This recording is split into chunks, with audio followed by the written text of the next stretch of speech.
생활을 하시면서 가장 어려운 시기를 지나갑니다. 오늘 본문은 시편에 기록되는 7개 참회 시 가운데 하나입니다. 다윗이 죄를 많이 저물기 때문에 기록한 건 아니고요. 그 시를 그렇게 되새기면서 살아갔다라는 것을 보여주고 있는 거죠. 그런 관점으로 본다면 오늘 38편도 그렇고 39편도 그렇고 참회시 가운데 굉장히 중요한데요. 특별히 38편은 다윗의 기도를 기념하고 있습니다. 그러니까 우리가 군대 가면은 교보제라고 있습니다. 어떤 것을 가르치기 위해서 교보제를 이제 보통 얘기를 하는데, 뭐 청검수를 한다 그러면 거기에 필요한 모든 계도서부터 시작해서 관계된 게 많겠죠. 여기 이거는 뭡니까? 다윗에게 있어서 우리 인생을 살아가는 데 있어서 후배들에게 교보제입니다. 기도의 교보제. 언제 기도했느냐? 힘들 때, 죄로 인해서 넘어졌는데 낙심하지 않고, 그런데도 육체의 고통 속에서도 죽어가면서도 옆에서 어떻게 마음의 심적인 고통을 짓누르고 있는 중에도 그래도 기도했습니다. 그 정도가 아닙니다. 거기서 더 나가서 뭐까지 합니까? 아주 힘든 상황인데 영적인 고통 속에서도 기도합니다. 그러면서 기도의 제목을 3가지를 내놔요. 그러면서 하나님 내 기도를 들어주셔야 됩니다 하면서 아주 기도로 승리하는 모습을 보여줍니다. 그런 의미로 오늘 본문은 대단히 의미가 있습니다. 보통 기념한다고 했을 때요, 기념식에 참여하는 것도 그렇고, 기념한다고 하는 것은 여러 가지 의미가 있겠지만요, 성경이 기록되는 기념 대표적인 걸 얘기한다면 길갈을, 요단을 건넜던, 법궤를 메고 제사장을 따라서 요단을 건넌 것을 기념하는 장면이 나옵니다. 12돌을 취해서 여호수아 4장 보시면 6절 7절에, 그래서 이 돌들이 이스라엘 자손에게 영원한 기념이 되리라. 두고두고 그 돌을 보면서 뭘 생각합니까? 우리 선조들이 가나안에 들어가지 못했었는데 이제 어떻게 해요? 그 후대들이, 제사장들이 법궤를 메고 요단을 건너면서 어떻게 그 길을 건넜던 그 장면을 잊지 않는 겁니다. 그때 하나님이 이렇게 도우셨구나, 하나님 우리와 함께 하시는구나, 그거를 두고두고 기억하게 하는 겁니다. 기념. 그런데 이런 기념이요, 신약에서도 예수님이 성찬식을 통해서 우리에게 말씀합니다. 그래서 고린도서 11장에 보시면 24절부터 26절 보면, 축사하시고 떼어 이르시되 이것은 너희를 위한 내 몸이니 이것을 행하여 나를 기념하라. 그리고 식후했던 이와 같이 잔을 가지고 이르시되 이 잔은 내 피로 세운 새 언약이니 이것을 행하여 마실 때마다 나를 기념하라. 이 주의 죽으심을 오실 때까지 어떻게 해요? 전하는 겁니다. 그래서 26절에 보면 기념식에 참여한, 주님의 몸과 피를 대한 사람들은 어떻게 합니까? 이 떡을 먹으며 이 잔을 마실 때마다 주의 죽으심을 그가 오실 때까지 전하는 것이니라. 이 기념식에 지금 참여하고 있는 겁니다. 우리는 지금 1년에 부활절 또는 추수감사절, 성탄절, 이런 절과 관계돼서 성찬식을 하지만, 어느 교회에서는 한 달에 한 번씩 하는 교회가 있고요, 매주 하는 교회도 있습니다. 성찬식을. 지나친 거 아니야 싶을지 모르지만, 그러나 누굴 기억합니까? 그 기념식을 하면서 주님의 다시 오심을, 그렇죠? 죽으심을 오실 때까지 전하는 그것을 상징적으로 되뇌이고 있는 겁니다. 우리는 이렇게 살아갑니다. 살아가는 내내 우리는 주님의 다시 오심을, 주의 죽으심과 부활을 전하며 살겠습니다. 그거를 주일마다 어떻게 상기시키는 그런 역할을 합니다. 이 기념은 그거예요. 그럼 오늘 다윗의 기념은요, 가만히 생각해 보십시오. 다윗은 용사로서 부름받기 전에 다윗은 어떤 모습입니까? 곰과 사자와 싸웠던 사람입니다. 심지어 어떻게까지요? 사자의 갈기를 잡고 주먹으로 쳐서 사자를 제압할 정도의 용사입니다. 여러분 요즘 청년들 보고, 야 저기 사자 있으니까 사자 도망가는 거 사자하고 맞대응해가지고 사자 갈기를 잡고 주먹으로 한 대 치면 내가 10억 줄게, 그러면 할 사람 몇 명 있을까요? 없을 겁니다. 그 아주 대단한 마사이족은요, 그 남자가 됐다는 상징으로 뭐합니까? 사자와 싸웁니다. 창을 들고 가가지고 사자를 제압해요. 그러니까 그 광야에서 진짜 가장 두려운 존재가 뭡니까? 짐승이거든요. 사나운 짐승 중에 왕이 누굽니까? 사자예요. 근데 그 사자를 어떻게 성인이 됐다고 하는 상징으로 가서 사자와 싸워서 사자를 죽이고 와요. 대단한 거 아닙니까? 그러니까 두려울 게 없는 겁니다. 이게 아프리카에서 가장 강한 민족이 마사이족이에요. 그 사람들은 겁날 게 전혀 없습니다. 오늘 본문에 기록되어 있는 다윗은요, 만일 기념한다면 골리앗과 싸운 장면이라든가, 그 다음에 또 뭐가 있습니까? 사이가 되기 위해서 양피 100개 가져오라 했더니 200개 가져온 거예요. 블레셋 땅에 적진에 들어가서 그것도 대단하지 않습니까? 그럼 그걸 기념해야 될 거 아니에요. 아, 그 사람은 일생 사는 동안 용사였다. 아니면 인내를 보여주는 10년간의 도망자의 세월, 그걸 얘기하면서 기념하든지, 그 인내를 우리가 본받아야 된다, 뭐 이렇게 얘기한다면 참 좋을 텐데 그게 아니에요. 오늘 본문은 자기 죄 때문에 하나님이 어떻게 징계하시고 그 징계로 인해서 육체의 고통, 마음의 고통, 심적인 고통, 그다음에 영적인 고통, 주변에서 어떻게 해요? 아, 저 사람 죽었으면 좋겠다. 아, 그래 잘 됐다. 이번 참에 하나님 버렸구나 하는 이런 소식을 들으면서 거기서 어떻게 견뎌내고 이겨내면서 기도로 승리했던 그 모습을 오늘 본문이 기록하고 있는 겁니다. 이걸 기념하고 있어요. 그럼 우리가 살아가면서 우리는 왜 이렇게 기도 생활을 해야 될까라는 질문을 던지게 됩니다. 왜 그렇습니까? 구원받았기 때문이에요. 하나님의 자녀가 됐기 때문에.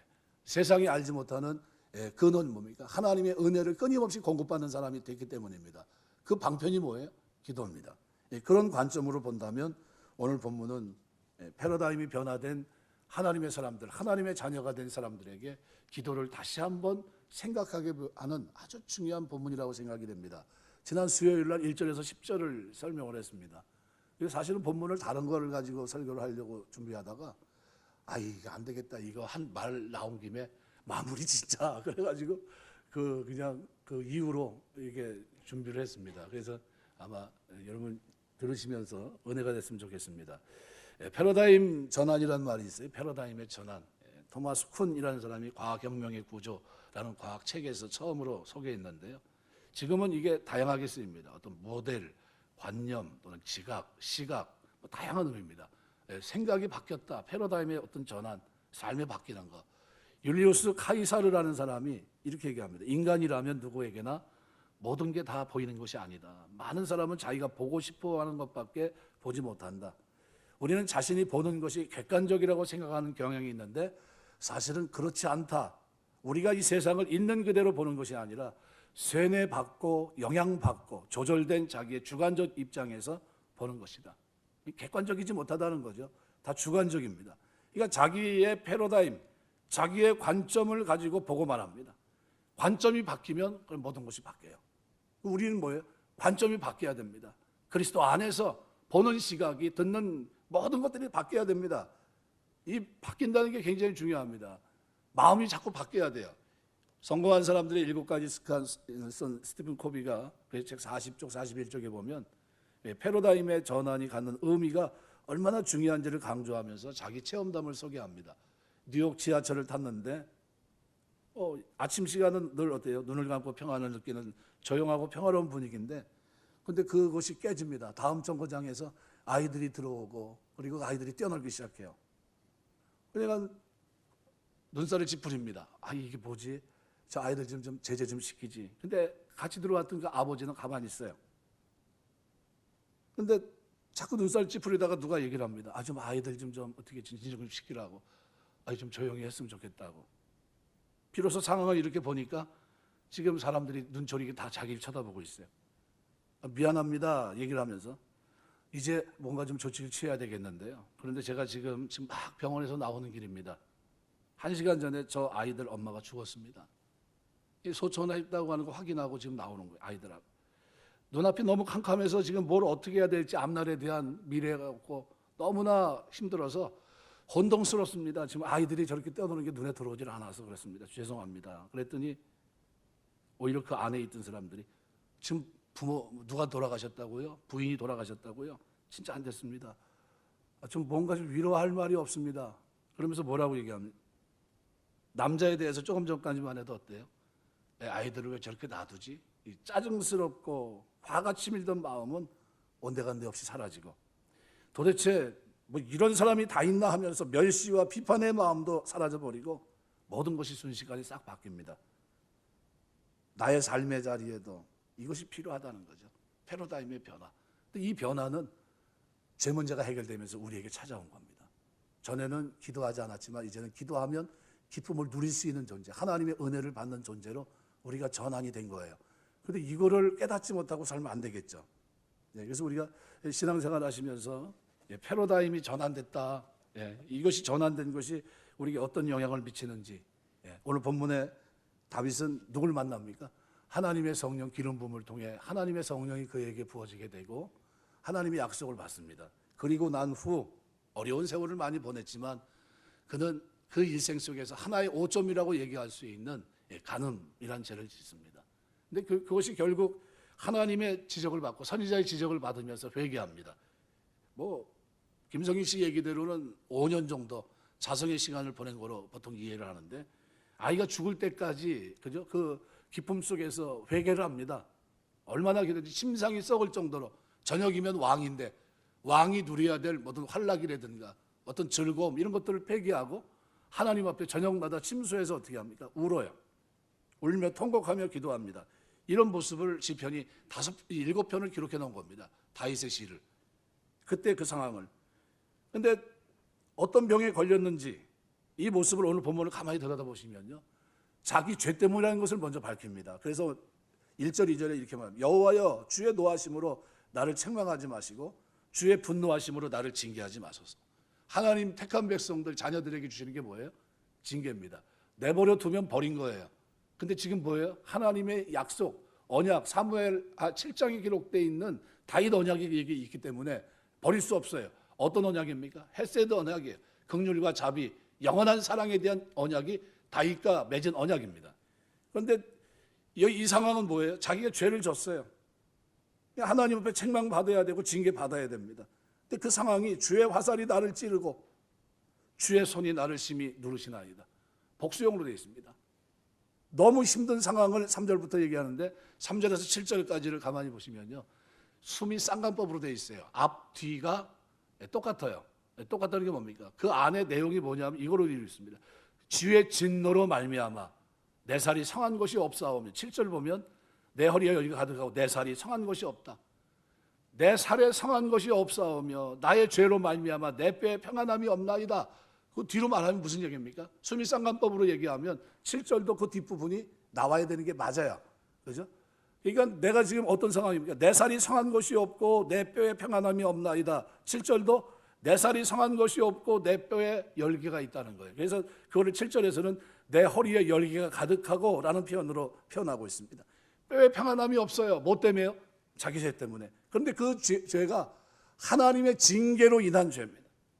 육체적인 고통이에요. 병원에 가면요. 의사를 만납니다. 그죠?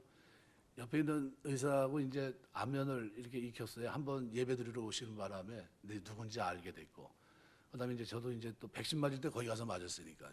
그래서 뭐 알게 되고, 간혹 만나게 되면 인사하고, 또 이제 또 물어볼 거 있으면 또 제가 물어보고 그럽니다. 백신 한번 맞았는데 오른손이 약간 부작용이 있는데 뭐 말 못하다가 한 몇 주 지난 다음에 우연찮게 만났어요. 그래서 만나서 그런 얘기 사정을 얘기했습니다. 여차여차해서 약간 그랬다 그랬더니 혈전이라고 그러면서 소견을 한번 얘기해 보세요. 그랬더니 저 같으면 안 맞아요. 자기는 안 맞겠대요. 왜냐하면 혈전이 났기 때문에 2차는 맞지 마세요. 그러더라고. 의사가 그렇게 얘기를 하더라고요. 내 얘기를 했더니 상황을 쫙 들어보더니 그럽니다. 아이 맞지 마세요. 이거 고민입니다. 저는 맞을 생각을 하고 있는데 맞지 말라 그러니까 고민이에요. 그것도 문제 있을 거 아닙니까? 또 그런 쪽 한참 고민하시는 얘기하시더라고. 의사한테 가면요, 제일 먼저 물어보는 게 뭐예요? 어떻게 오셨습니까? 어디가 아프시죠? 좀 자세히 설명해 보십시오. 이렇게 얘기합니다. 정신과는 더 합니다. 정신과는요, 의사는 들어주기만 하면 돼요.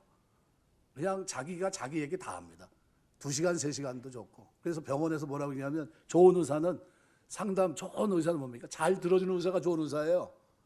근데 병원 입장에서 뭐예요? 아주 빨리빨리 끝내고 다음 손님 받아야 되는데 계속 듣고 있으면 그 사람은 찍힙니다. 불러고 호출돼요. 이사장이 불러서 뭐라 그러냐면 저희 집사람이 병원에 있었으니까요. 그런 데입니다. 아니 장사 안 할까요?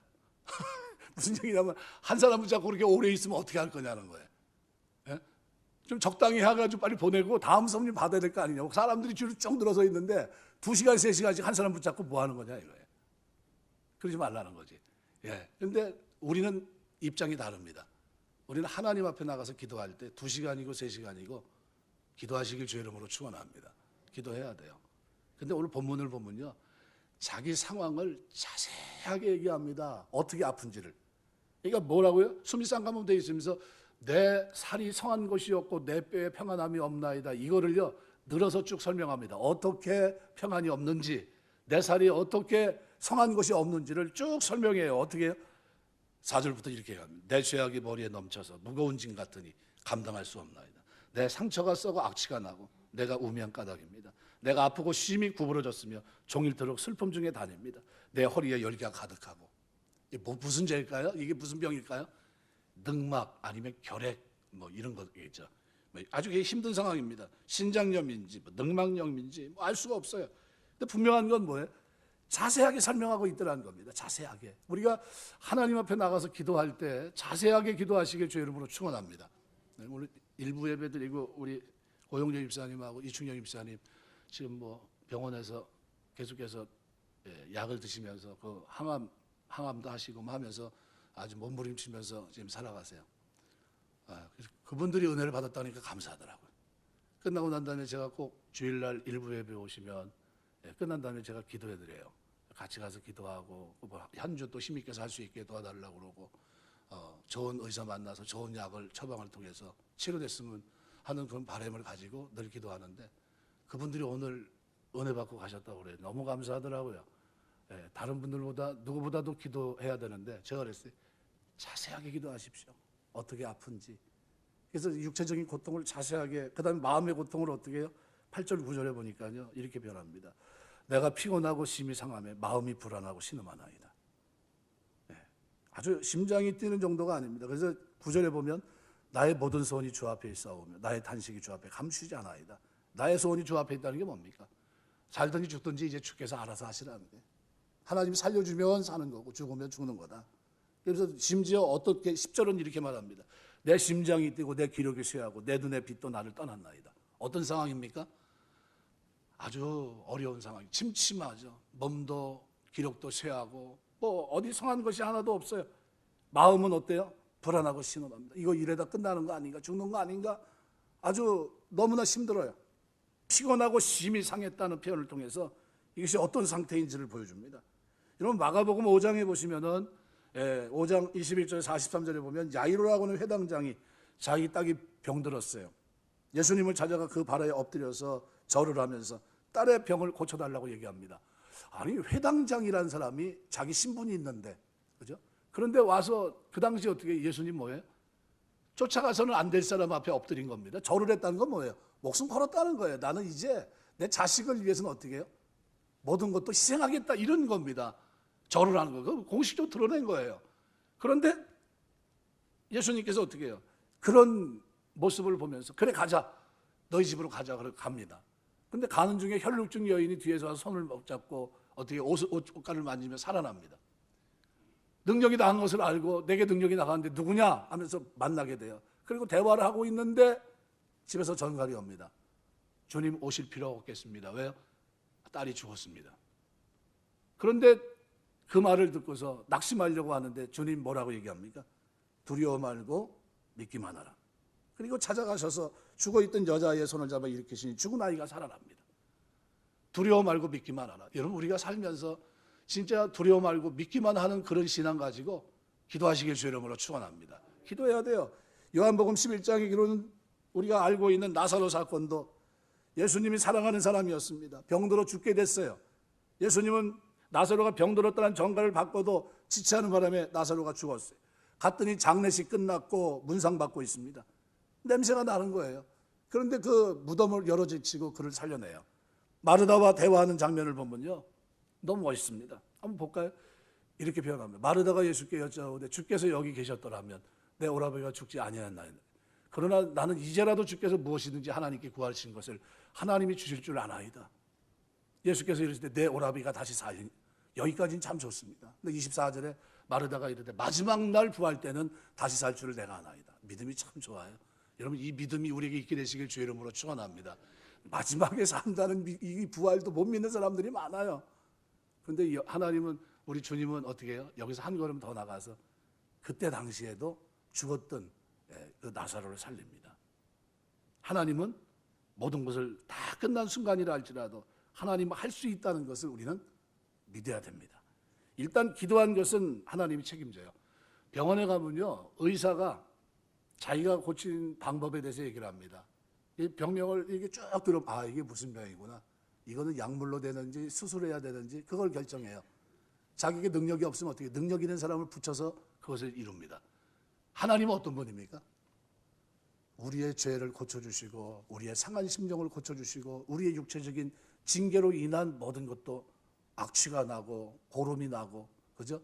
뼈에 상한 것이 없고 살이 온전치 못한 모든 것도 고치시는 분입니다. 그죠?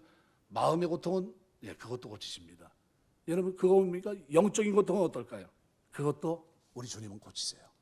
그래서 이 모든 것들을 해결할 수 있는 유일한 분이 누굽니까? 바로 예수님이에요.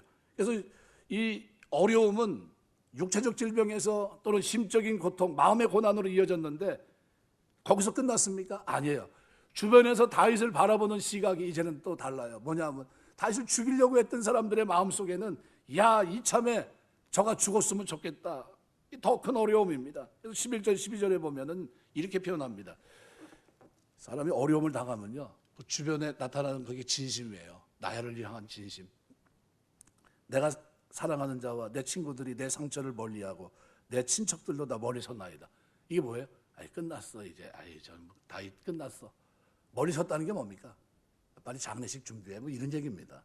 또 12절 내 생명을 찾는 자가 올무를 놓고 나를 해하는 자가 괴악한 일을 말하며 종일토록 음모를 꾸밉니다.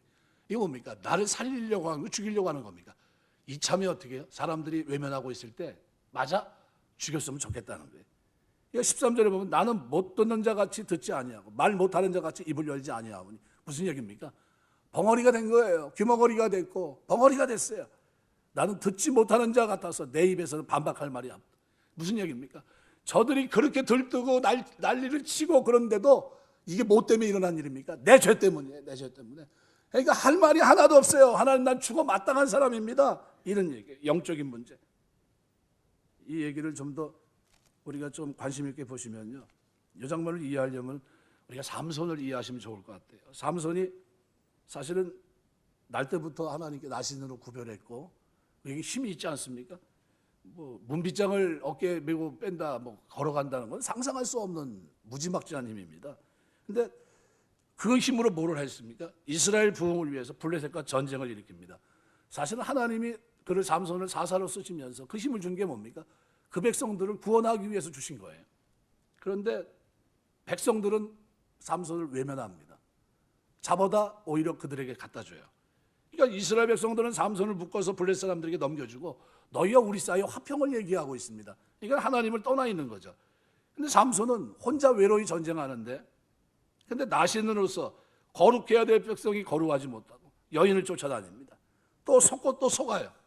결과가 뭡니까? 눈 뽑히고 하나님 능력 잃어버리고 짐승의 우리 같은 곳에 노줄에 묶여서 좀 짐승 이하의 삶을 살아가요. 우리가 살아가면서 하나님의 교회 공동체에서 하나 되시길 주의 이름으로 축원합니다.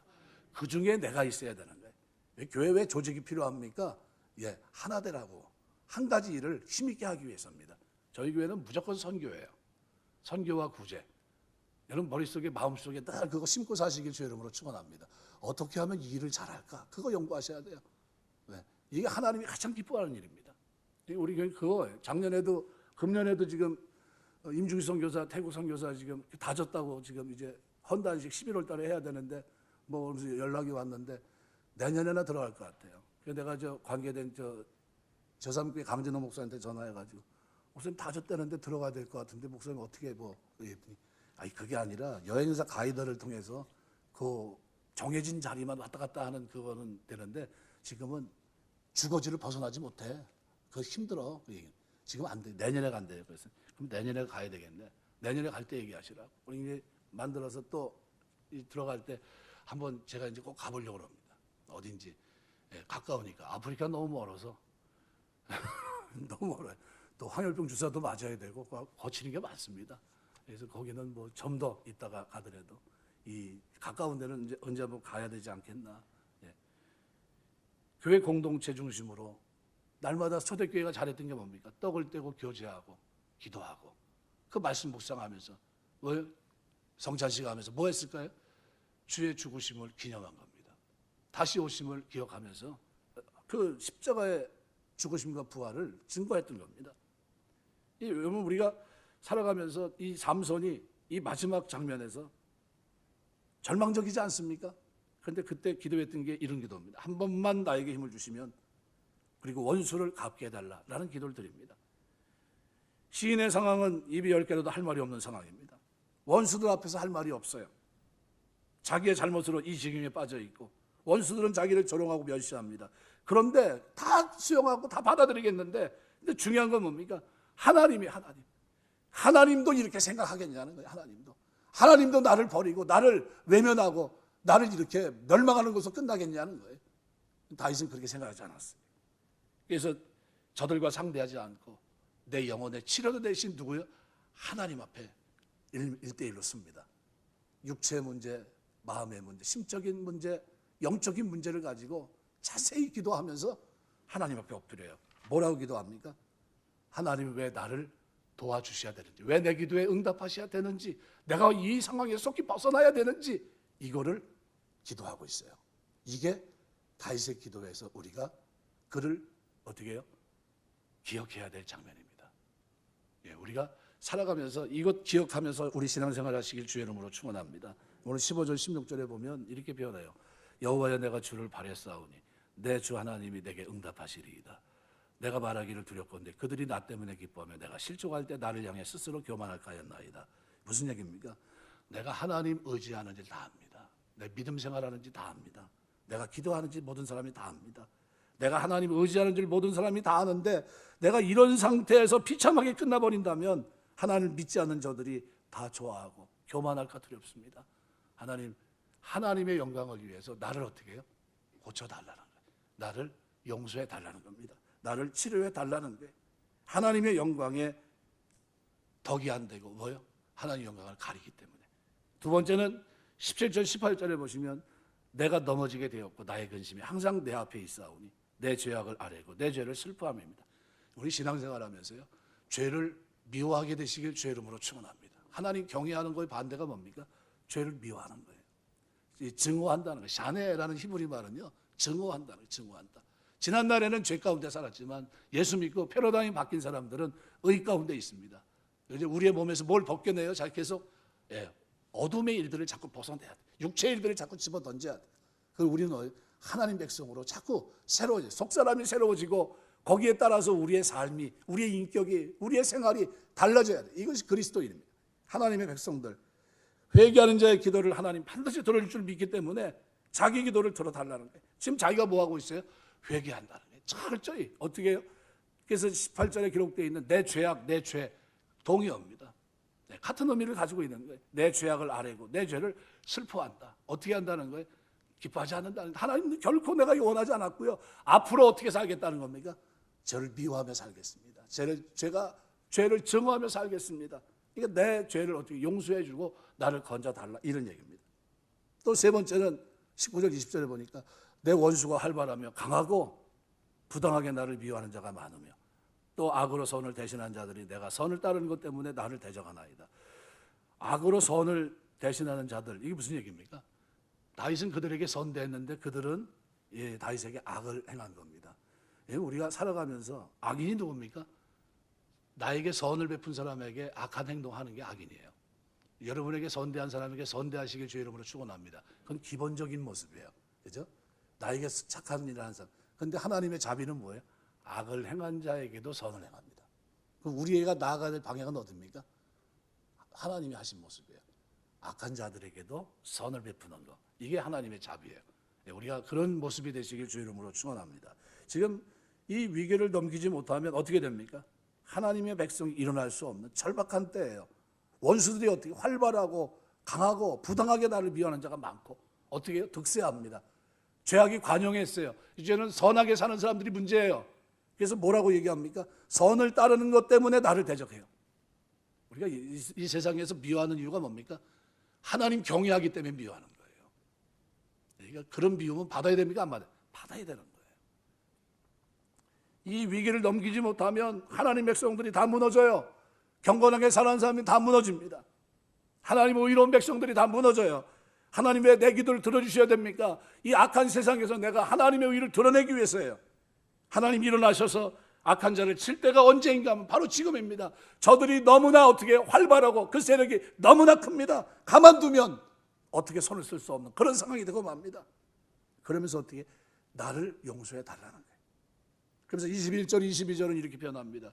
여호와여 나를 버리지 마소서. 삼중강구로 되어 있습니다. 나의 하나님이여 나를 멀리하지 마소서. 속히 나를 도우소서. 나의 구원이시오. 하나님 앞에 삼중으로 간구해. 나를 버리지 마소서. 나를 멀리하지 마소서. 속히 나를 도우소서. 뭐 하고 있는 겁니까? 기도하고 있는 거예요. 다윗을 기념하는 시, 여러분 생각할 때 정말 기념할 만한 시입니다. 왜요? 다윗의 삶은 오뚜기 같은 삶이에요. 여기 군대 8사단 갔다 왔습니다. 이제 포천. 우리 장로님이 고향이 포천이라고 그러더라고요. 예. 고생한 기억이 너무나 많아요. 우리 81mm 들고 왔다 갔다 천원까지 걸어갑니다. 주둔지가 4시간. 밤에 비상 걸리면 해가지고 군장 메고, 그다음에 저는 이제 OP니까 77 메고서 이제 거기까지 가요. 주둔지. 그리고 우리 중대는 거기다 딱 세워놓는데, 이 군대 얘기하지 말라고 그랬는데 제일 듣기 싫다고. 그리고 저는 이제 또 OP나 산에 또 가야 돼요. 산에 가서 이제 또 좌표 내리고 이거 하거든요. 예행 연습. 전쟁 나면 그렇게 하는 겁니다. 그래가지고 우리 이제 중대 수색 소대가 있어요. 수색 소대가 저를 이제 보호합니다. 왜냐하면 제가 OP라 81mm 중화기 중대가 제 역할을 해야 되거든요. 90mm, 81mm가 쏴야 되는데, 그럼 누가 있으면 OP가 가서 관측병이니까 관측해서 어떻게 연락을 해줘야 돼요. 그러니까 이 사람이 죽으면 중화기는 쓸모가 없어요. 저 아주 중요한 사람입니다. 그 이제 했는데 아주 어려운 상황이죠. 군대 생활하면서 아주 힘드니까 그게, 그러니까 아주 힘들었었어요. 그래가지고 나중에 제대할 때는 제가 그랬어요. 내가 이쪽으로 소변을 보내봐라. 그랬거든요. 근데 장로님이 그 포천이라고 그래가지고 생각이 달라졌다니까요. 오래 걸렸습니다. 제가 96, 벌써 80 몇 년도에 제가 군대 갔다 왔는데, 그때 이후로 그쪽으로 진짜 안 갔어요. 지금까지 안 갔습니다. 지금 거짓말 하나도 안 못해서. 근데 앞으로는 갈 것 같아요. 장로님 한번 가자 그러면. 그게 마음 바뀌는 게요. 어렵더라니까요. 마음 바뀌는 게. 제가 이제 그 얘기를 하는 겁니다. 다윗이 하나님 만나고 무슨 마음이 바뀌었어요? 하나님 의지하는 마음으로 싹 바뀌었는데요. 이 마음이 진국이에요. 이게 예수 믿는 겁니다. 이게 하나님 백성이에요. 마음 바뀌셨어요. 여러분, 우리가 마음 바뀌게 되시길 주의 이름으로 축원합니다. 그러니까요, 아무리 어려워도 죄로 인한 징계 속에서도 육체의 고통, 마음의 고통, 그죠? 영적인 고통, 아무도 그를 위로하지 않는데도요, 하나님 앞에 기도하고 있어요. 무릎 꿇어 기도하고 있고요. 하나님은 그를 어떻게 해요? 도와주십니다. 말씀 맺겠습니다. 우리가 보통 낙원, 파라다이스 얘기하는데요. 이 파라다이스라는 이 단어는 이집트어예요. 황야를 얘기합니다. 낙원이 아니라, 에덴 동산 같은 낙원이 아니라 황야를 지칭한 말이 파라다이스라는 말이에요. 황야이기 때문에 거기에는 다 움직여야 돼, 가꿔야 됩니다. 우리나라 한국 사람들 기술이 좋아서 사막에도 벼를 재배하고요. 알래스카 그 지역에도 뭐를 합니까 지금? 상상 초월해요. 지금 컨테이너 박스가 갔는데 그 컨테이너 박스를 그 사람들이 삽니다. 한국 사람들을 위해서 보내줬는데 보고 깜짝 놀랐어요. 뭐냐면 그 속에 야채가 24시간 거기서 나옵니다. 모든 야채를 먹을 수 있어요. 그 북극의 얼음 그 땅에서 야채 없는 게 가장 어렵거든요. 비타민C. 그게 없어요. 없어서 병이 나고 그러거든요. 그런데 그거를 박스로 딱 보내주니까요. 난리가 났어요. 거기 지금 알래스카 쪽에 와가지고 준비하고 연구하는 사람들이요. 우리나라에 다 주문한 겁니다. 지금. 호황이에요, 호황. 거기만 그럽니까? 사막에 지금 벼를 재배하니까요. 아프리카 쪽에서는 그 기름 팔아가지고 한 게 뭐예요? 쌀 사는 게 일이었습니다. 쌀, 채소. 그런데 거기에다가 뭐를 한 겁니까? 우리나라가 벼를 재배해서 벼 재배를 성공한 겁니다. 미국도 못하고요. 중국, 그렇게 자신했던 중국도 못했는데 한국 사람들이 한 거예요. 그래가지고 아랍에서 한국 그러면요, 자다가 벌떡 일어납니다. 저 사람들하고 교제해야 된다. 그래야 우리가 산다. 미래가 있다. 그 정도예요. 만드는 거예요. 황야를 바꿔버리는 사람. 이게 누굽니까? 파라다이스, 만들어진다는 거예요. 그냥 만드는 게 아닙니다. 우리 신앙생활도 파라다이스 그냥 와요? 에덴 동산은 하나님이 창조한 거지만 우리가 살아가면서 파라다이스는요, 기도해야 됩니다. 하나님의 도움으로 읽어나가야 돼요.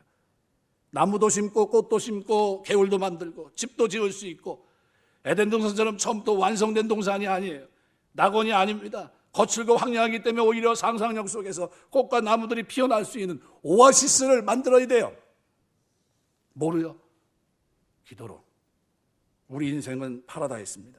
에덴 동산이 아니에요. 황야입니다. 심어야 되고 가꿔야 되고 하나님의 은혜가 있어야 돼요. 뭐로요? 기도로.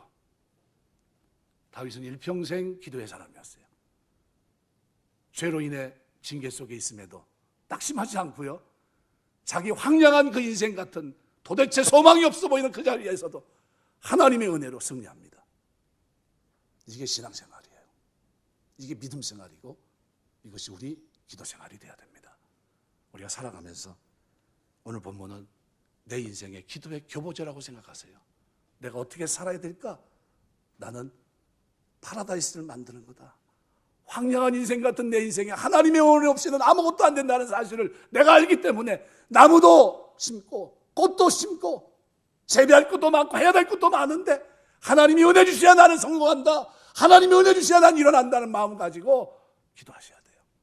고통이요? 다윗 같은 고통이 있습니까? 이 절망적인 상황에서도 다윗은 기도의 이추를 놓지 않았어요. 왜 하나님이 나를 도와주셔야 되는지, 내가 왜 고침받아야 되는지, 내가 앞으로 어떻게 살 건지 이걸 가지고 하나님 앞에 무릎 꿇고 있어요. 이것이 오늘 우리의 모습이 되어야 될 줄 믿습니다. 황량한 벌판 같은 내 인생을 가장 아름다운 낙원으로 만들 수 있는 사람은 기도하는 사람이에요. 오늘 우리가 기도의 자리로 여러분이 여러분 인생을 가꾸면서 하나님 앞에 무릎 꿇고 나가게 되시길 주의 이름으로 축원합니다. 기도하겠습니다.